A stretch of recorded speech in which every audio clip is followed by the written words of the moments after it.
అందరికీ నా ప్రత్యేకమైన వందనములు. దేవుని సంగతులను మనందరం కలిసి నేర్చుకుంటున్నాము. మీకు కొన్ని సంగతులు తెలియజేస్తూ నేను కూడా గ్రహిస్తున్నాను. ఎందుకంటే దేవుని వాక్యము రెండంచుల గల ఖడ్గము కదా. నేను మీకు చెప్పినట్లుగా ధ్వనించినప్పటికీ మీరు అనే శబ్దంలో నేను కూడా ఉన్నాను. అంటే నాకు కూడా నేను చెప్పే సంగతులు వర్తిస్తాయనే సంగతి నేను ఎరుగుదును. ఇది ఏకపక్షం కాదు, ద్విపక్షం. అంటే మీకు నాకు ఆ దేవుని వాక్యాన్ని అర్థం చేసుకుంటూ సమర్థవంతమైన విశ్వాసముతో మన జీవితాలను కొనసాగించడం ఎంతో ప్రాముఖ్యం. ఈరోజు 1 సమూయేలు పుస్తకం 15వ అధ్యాయము 22వ వచనములో సమూయేలు సౌలుతో చెప్పిన ఓ మాటను జ్ఞాపకం చేసుకుందాం. అంతటా సమూయేలు తాను సెలవిచ్చిన ఆజ్ఞను ఒకడు గైకొనుట వలన యెహోవా సంతోషించున్నట్లు ఒకడు దహన బలులను అర్పించుట వలన ఆయన సంతోషించునా? ఆలోచించుము.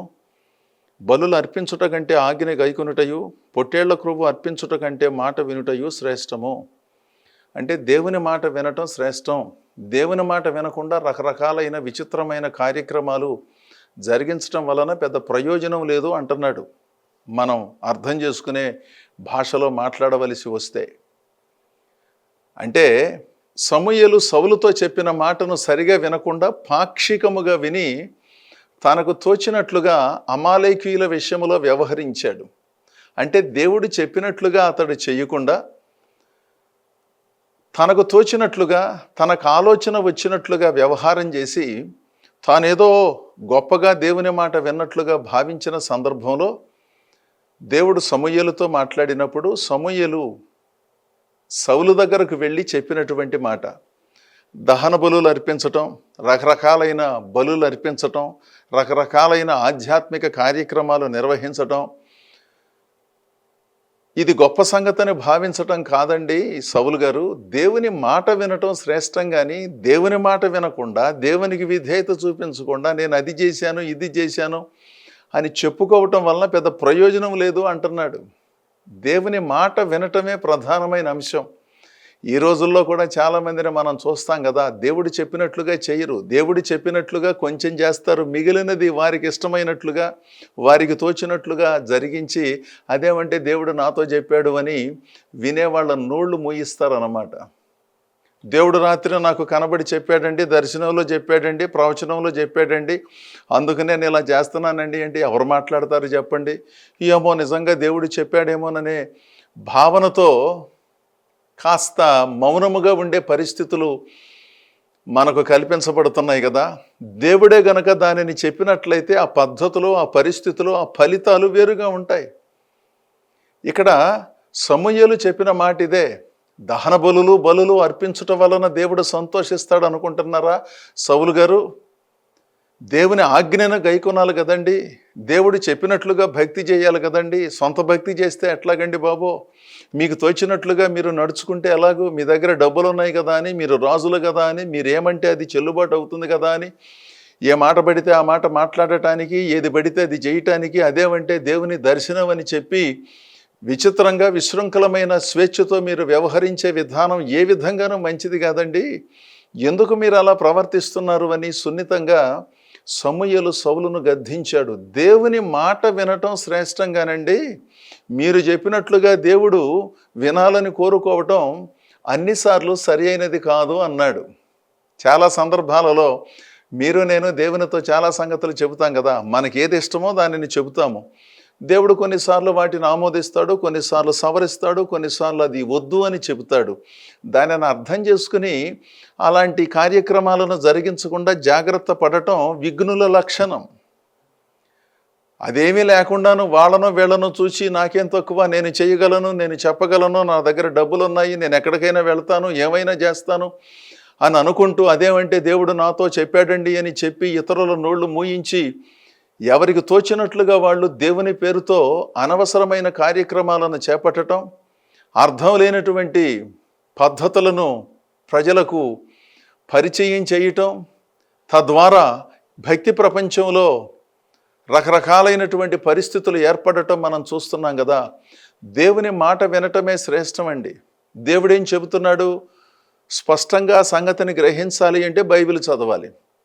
ప్రతి విశ్వాసి క్రీస్తును అనుసరించే ప్రతి విశ్వాసి ప్రప్రథమంగా బైబిల్ చదివి ప్రార్థన చేసి ఓ సంఘానికి కట్టుబడి కాస్త నిజాయితీ కలిగిన దైవ సేవకులు ఎక్కడున్నారో వారిని గుర్తించి వారి దగ్గరకు వెళ్ళి దేవుని వాక్యాలను క్రమముగా పద్ధతిగా నేర్చుకుంటేనే ఆధ్యాత్మిక జ్ఞానం మనకు లభిస్తుందండి. అంతేగాని వారానికి ఒక సంఘాన్ని మార్చటం, అక్కడికి ఇక్కడికి తిరగటం, అర్థం లేనటువంటి కార్యక్రమాలు జరిగించటం, అదేమంటే ఎవరో సరిగ్గా చెప్పట్లేదండి, అసలు బైబిల్లో ఉన్న సంగతులు సరిగ్గా చెప్పేవాళ్ళు ఎవరూ లేరు, అందుకని వారి కోసం 10 సంవత్సరాలుగా వెతుకుతున్నాను అంటారు కొంతమంది. దేవుని సంగతులను సరిగా చెప్పేవాళ్ళు ఉన్నప్పటికీ వాటిని సరిగా అర్థం చేసుకునే మానసిక ఆధ్యాత్మిక స్తోమత అవతల వైపున లేనందున కూడా యువతల వైపున ఉన్నవారు సరిగా చెప్పట్లేదనే భావనకు గురవుతున్నారు కదా. ఎక్కడో ఒకటి ఎర్ర వారు అనుకున్నట్లుగా ఉండొచ్చు, కానీ దేవుని పిలుపునందుకొని త్యాగధనులైనటువంటి సేవకులు దేవుని వాక్యములో ఉన్న సంగతులను ఉన్నవి ఉన్నట్లుగా స్పష్టంగా తెలియజేసినప్పుడు ఆ స్పష్టమైన దేవుని సంగతులను అంగీకరించడానికి మనసు లేకుండాను మనం అనుకున్నట్లుగా వాళ్ళు బోధించటం లేదని, అనుకూలమైన బోధలు వారు జరిగించటం లేదు కనుక అది సరి అయిన సంఘం కాదు, వాళ్ళు సరి అయిన బోధకులు కాదు అన్నట్లుగా భావించటం కూడా పరిశీలించవలసిన అంశం కదా. దేవుని మాటను ఏ విధంగా మనం గ్రహించగలం? బైబిల్ను చదివితే మనకు అర్థమవుతుంది. బైబిల్ అంతా పూర్తిగా అన్నిసార్లు అందరికీ అర్థం కాకపోయినా అర్థమయ్యే దేవుని సంగతులు చాలా ఉన్నాయి. భక్తిని ఎలా జరిగించాలి, క్రమశిక్షణగా ఏ విధంగా ఉండాలి, ఎలా ఆలోచించాలి, ఎలా దేవుని సేవలో మనము పరిశ్రమను జరిగించాలి అనే ఆలోచనలను దేవుడు ఎంతోమంది ద్వారా మనకు తెలియజేస్తే వాటిని మనం పట్టించుకోకుండాను దేవుడు నాతో నేరుగా మాట్లాడాలి, దేవుడు దర్శనంతో మాట్లాడాలి, ప్రవచనంతో మాట్లాడాలి, మంచిదే. దర్శనం ద్వారా దేవుడు మాట్లాడినప్పుడు, ప్రవచనము ద్వారా కొన్ని సంగతులను మనకు తెలియజేసినప్పుడు వాటిని స్వీకరించటం తప్పేమున్నది? అయితే బైబిల్లోనే చాలా సంగతులు దేవుడు మన కొరకు రాసి ఉంచితే వాటిని చదవకుండా, వాటిని పట్టించుకోకుండా ఏమన్నా చెప్పండి అని కొంతమంది చుట్టూ తిరిగితే ఏం చెబుతారు పాపం వాళ్ళు? బైబిల్లో ఉన్న సంగతులే వాటిని మనం సరిగా అర్థం చేసుకోనందున దర్శనంగాను ప్రవచనంగాను దేవుడు కొన్నిసార్లు మనకు తెలియజేస్తున్నాడు. బైబిల్లో లేని సంగతులు దర్శనాల్లో రావు, బైబిల్లో లేని సంగతులు ప్రవచనాల ద్వారా రావు. మరి బైబిల్లో ఉంటే ఎందుకండి దర్శనాలు ప్రవచనాలని మీరు ప్రశ్నిస్తే, వాటిని మనం అర్థం చేసుకోలేని పరిస్థితిలో ఉన్నందున కాస్త దృశ్యముగా వాటిని మనకు చూపించి, శబ్దముగా వాటిని మన దగ్గరకు నడిపించి మనం వాటిని గ్రహించేటట్లుగా ప్రభు చేస్తాడు. బైబిల్లో లేని సంగతులు విచిత్రంగా విడ్డూరంగా ఎవరైనా చెబితే వాటిని పట్టించుకోవలసిన అవసరం లేదు. ప్రతి ప్రార్థన, ప్రతి ఉపదేశం, ప్రతి దర్శనం, ప్రతి ప్రవచనం బైబిలుకు అనుబంధముగానే ఉండాలి, ఉండి తీరాలి. అంతేగాని విచిత్రంగా ప్రజలను ఆకర్షించటానికి, ప్రజలను అదో రకమైనటువంటి రీతిలో ఆశ్చర్యచకితులను చేయటానికి రకరకాలైనటువంటి సంగతులను చెప్పేవారి చుట్టూ తిరిగి సమయాన్ని వృధా చేసుకోమాకండి.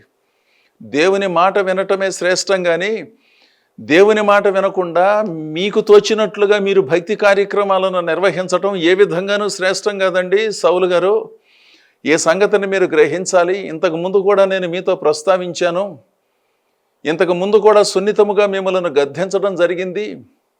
మీరు యాజకులు కాకపోయినప్పటికీ యాజకులు చేయవలసినటువంటి పనులను తొందరపడి మీరు జరిగించినప్పుడే నేను మిమ్మల్ని గద్దించాను కదా. అయినప్పటికీ మీ ఆలోచన మారకుండాను మీకు తోచినట్లుగా దేవుని సేవలను జరిగించటానికి కూడా మీరు ముందుకు రావటం సరి అయిన పద్ధతి కాదు అని నిజాయితీ కలిగిన సమూయేలు సౌలును గట్టిగా హెచ్చరించాడు. ఓ రాజుతో ఓ ప్రవక్త మాట్లాడటం సామాన్యమైన సంగతి కాదండి. ఎంతో ధైర్యముగా ఉన్నది ఉన్నట్లుగా స్పష్టంగా తెలియజేశాడు. సౌలు కూడా విన్నాడు. విని అతనిలో ఎంత మార్పు వచ్చిందో ఏమో కానీ మొత్తానికి విన్నాడు. వినుట మాత్రమే విందురే కానీ గ్రహింపనే గ్రహింపరం అన్నట్లుగా సౌలు విన్నాడు, కానీ గ్రహింపుతో కూడిన వినికిడి లేదనమాట. చాలామంది దేవుని వాక్యాన్ని వింటున్నారు, చాలామంది దేవుని సంగతులను బోధిస్తున్నారు. బోధించటం, వినటం గొప్ప సంగతులే, కానీ బోధించిన వాటి ప్రకారము జీవించటం, వినిన వాటి ప్రకారము జీవించటం అత్యంత ప్రాముఖ్యమైన సంగతి కదా. నేనైనా మీరైనా ఒకవేళ తెలుసో తెలియకో తెలివి ఎక్కువైనందునో తెలివి తక్కువైనందునో అప్పుడప్పుడు జీవితంలో తడబాట్లు జరిగినప్పుడు ఎవరైనా కాస్త ప్రేమతో కొన్ని సంగతులు చెప్పినప్పుడు వాటిని విని సవరణ చేసుకోవలసిన అవసరత ఎంతో ఉంది కదా. నేనైనా మీరైనా ఎవరైనప్పటికీ నేను పరిపూర్ణుడనైనట్లుగా భావించటం, మీరు పరిపూర్ణులైనట్లుగా భావించటం. ఎందుకంటే అన్ని సంగతులు నేను గ్రహించాను కనుక నాకు ఎవరో చెప్పనక్కర్లేదని ఏ మనిషి అనుకోవటానికి అవకాశం లేదుగా. ఒకవేళ అలాంటి వాళ్ళు ఎక్కడైనా తారసపడినట్లయితే వారికి ఎంత దూరంగా ఉంటే అంత మంచిది. వారికి చాలా సంగతులు తెలిసిన మాట నిజమే, కానీ సర్వము గ్రహించినటువంటి వాళ్ళు కాదు. దైవ సంబంధితమైన సంగతులను విశ్లేషించడంలో పరిపూర్ణమైన జ్ఞానము వారికి లేనందున కొంతవరకు వారికి తెలుసు. మనకంటే కొంచెం ఎక్కువగా తెలిసినంత మాత్రాన ఆ విషయాలలో పరిపూర్ణమైన జ్ఞానాన్ని పొందారని మనం భావించడానికి వీల్లేదు. దేవుడే సమయానుకూలంగా సంగతులను మనకు జ్ఞాపకం చేస్తాడు. దేవుని మాట వినటం శ్రేష్టం, కానీ ఎంతసేపు మన మాటను దేవునికి వినిపించటమే శ్రేష్టమని భావిస్తున్నారా? ప్రార్థన పేరుతో రకరకాలైన ప్రార్థనా కార్యక్రమాలను నిర్వహించి మన గోడునంతటినీ దేవునితో చెప్పుకునే అవకాశాన్ని దేవుడు కల్పించిన మాట నిజం. మన అభ్యర్థనలన్నిటినీ మనం చెబుతున్నాము, దేవుడు వింటున్నాడు, సహాయం చేస్తున్నాడు, స్వస్థపరుస్తున్నాడు, ధైర్యపరుస్తున్నాడు, ఎన్నో రీతులుగా మనలను నడిపిస్తున్నాడు. చాలా సంతోషం. అదే సమయంలో దేవుడు కూడా మనతో మాట్లాడుతున్నాడు. ఏం చేయాలో చెబుతున్నాడు, ఏం చేయకూడదో చెబుతున్నాడు, భక్తి అంటే ఏమిటో చెబుతున్నాడు. ఒక పద్ధతిని, సంస్కారాన్ని, పరిశుద్ధతను నేర్పిస్తూ చాలామంది ద్వారా దేవుడు మనతో మాట్లాడినప్పుడు ఆ మాటలను విని వాటికి అనుగుణముగా నడుచుకోవటం శ్రేష్టం అండి. సౌలు గారు, మీకు తోచినట్లుగా భక్తి చేయటం, మీకేదో అనిపించింది, ఆ అనిపించినది దేవుడే నాతో అనిపించాడు అన్నట్లుగా భ్రమపడటం ఏ విధంగానూ మంచిది కాదండి. భక్తిని భక్తి సూత్రాలతో చెయ్యాలండి.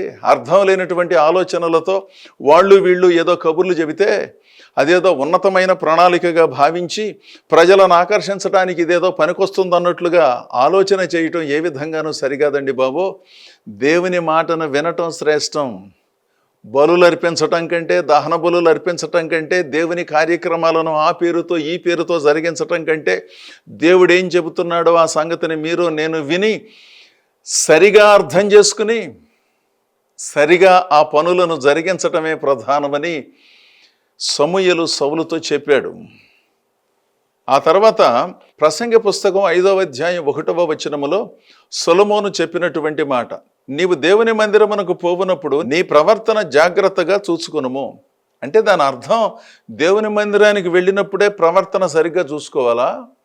దేవుని మందిరానికి వెళ్ళనప్పుడు ప్రవర్తన విషయంలో టాలాటోలీగా ఉండొచ్చా? అది కాదు కదా ఈ వచనము యొక్క భావము.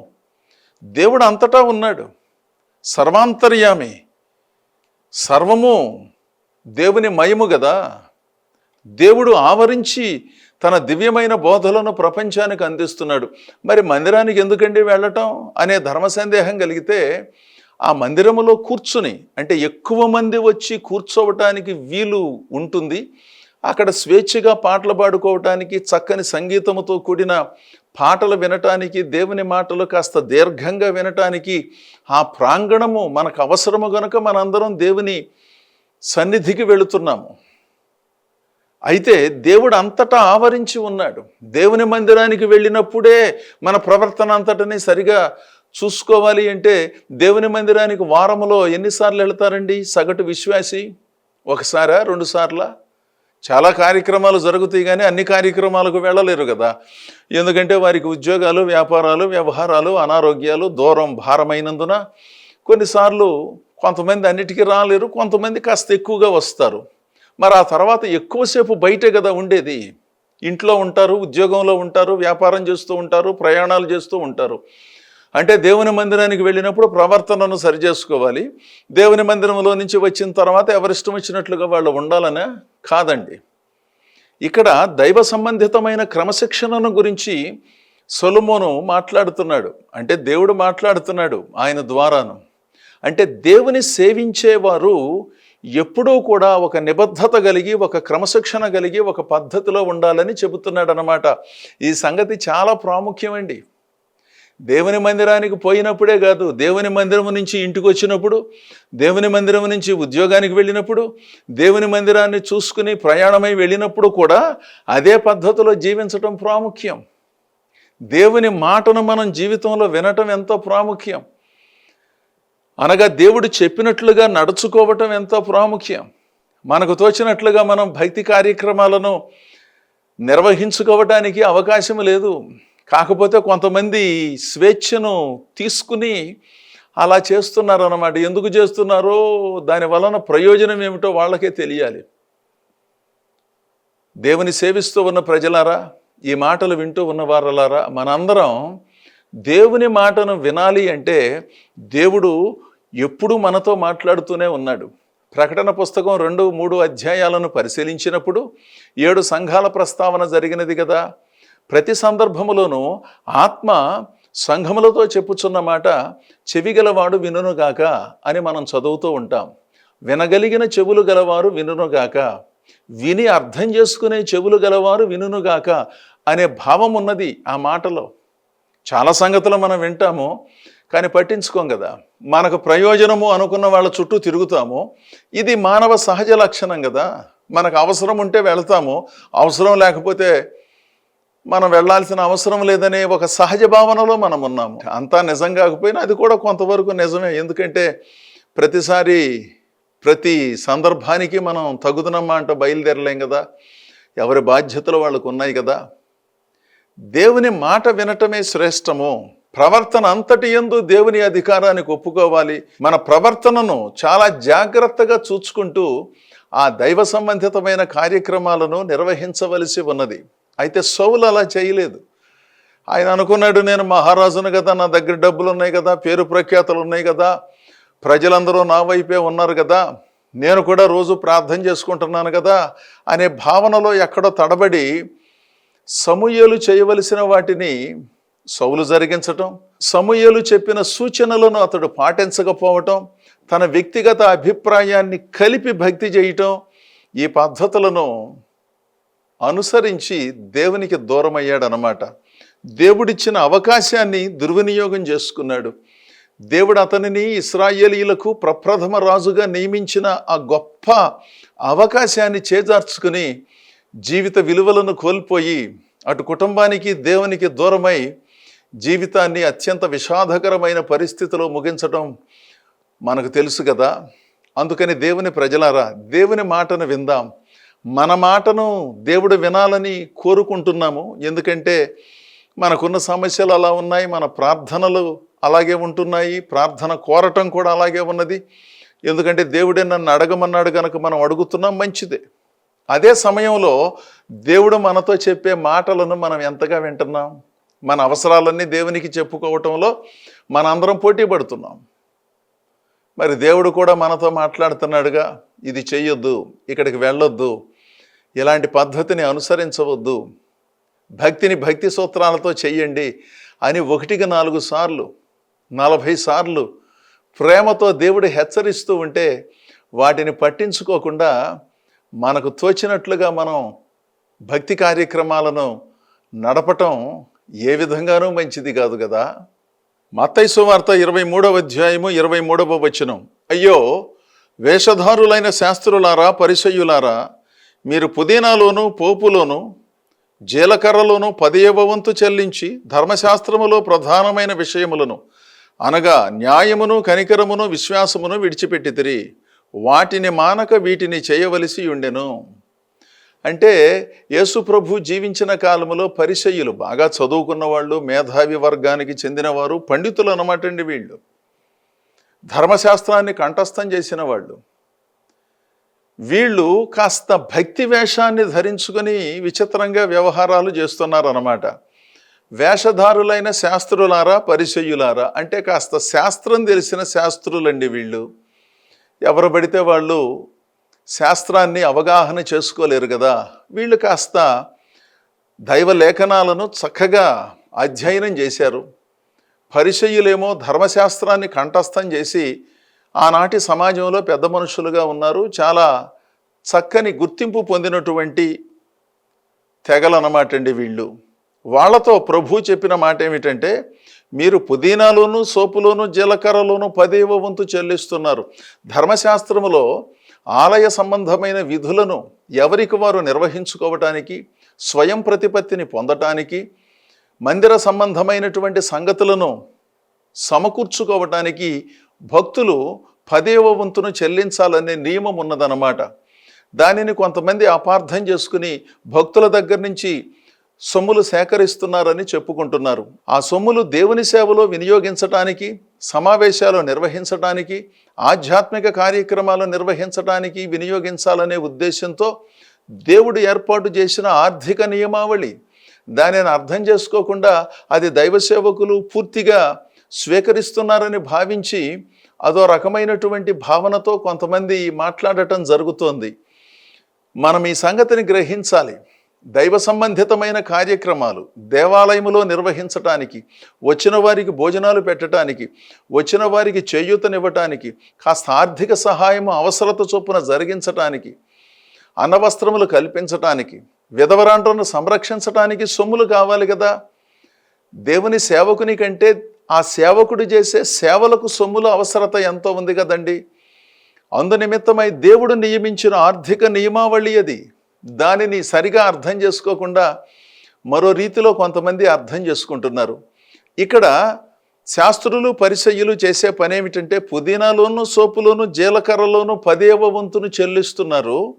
మంచిదే కానీ ధర్మశాస్త్రములో ప్రధానమైన విషయములను అనగా న్యాయమును, కనికరమును, విశ్వాసమును విడిచిపెట్టారు. ఒకవైపున భక్తిని జరిగిస్తున్నట్లుగా కనబడిన మరో కోణములో దేవుడు చెప్పిన కొన్ని సంగతులను, న్యాయమును, కనికరమును, విశ్వాసమును విసర్జించి విచిత్రంగా భక్తి చేస్తున్నారు. వాటిని మానక, అనగా ధర్మశాస్త్రములో దేవుడు చెప్పిన కొన్ని పద్ధతులను మీరు పాటిస్తున్నారు కదా, ఆ పద్ధతులను మానకుండా వీటిని జరిగించమని చెప్పాడనమాట. అంటే న్యాయము, కనికరము, విశ్వాసాన్ని కలిగి ఉండండి. అనవసరమైన హడావిడి ఆర్భాటం చేస్తూ అన్నీ తెలిసినట్లుగా భావించటం కంటే కీలకమైన దేవుని సంగతులను పట్టించుకోకుండా మీరు ఏదో కొద్దిపాటి భక్తిని చేస్తూ మహాభక్తులులాగా మిమ్ములను మీరు చలామణి చేసుకునే పద్ధతి సరి అయినది కాదు అని వాళ్ళల్లో ఉన్న భక్తి వేషాన్ని గురించిన సంగతిని యేసు ప్రభు గద్దించాడు. అందుకని దేవుని ప్రజలారా, మనము చేయవలసిన వాటిని చేస్తూ ఒకవేళ కొన్ని సంగతులను చేయకుండా సమర్థించుకునే పరిస్థితిలో లేకుండాను వాటితో పాటు వీటిని కూడా జరిగించి ఓ ఆధ్యాత్మిక పద్ధతిని, సంస్కారాన్ని కలిగి ఉన్న రోజున దేవుడు మనలను దర్శిస్తాడు, మన జీవితాలను, మన కుటుంబాలను గొప్పగా నడిపిస్తాడు. ఇలాంటి ఉన్నతమైన భావాలతో భక్తి కార్యక్రమాలను నిర్వహిస్తూ దేవుని మాటను విని ఆ మాట వినటమే శ్రేష్టమని సమూయేలు సౌలుతో చెప్పిన మాటలో ఉన్న భావాన్ని గుర్తించి దేవునికి ప్రప్రథమ స్థానాన్ని ఇస్తూ ఆ దేవునిలో మనందరం ముందుకు సాగుదాం. ఇప్పటికే దేవునిగా గౌరవిస్తూ ఆయనను సేవించే అనేక మందిని నేను అభినందిస్తున్నాను. తద్వారా దేవుడు మనలను, మన కుటుంబాలను గొప్పగా నడిపిస్తాడు. దేవుడు మిమ్మలను, మీ కుటుంబాలను బహుగా దీవించాలని కోరుతూ ఈ నా మాటలు ముగిస్తున్నాను. దేవుడు మిమ్మల్ని దీవించునుగాక. ఆమేన్.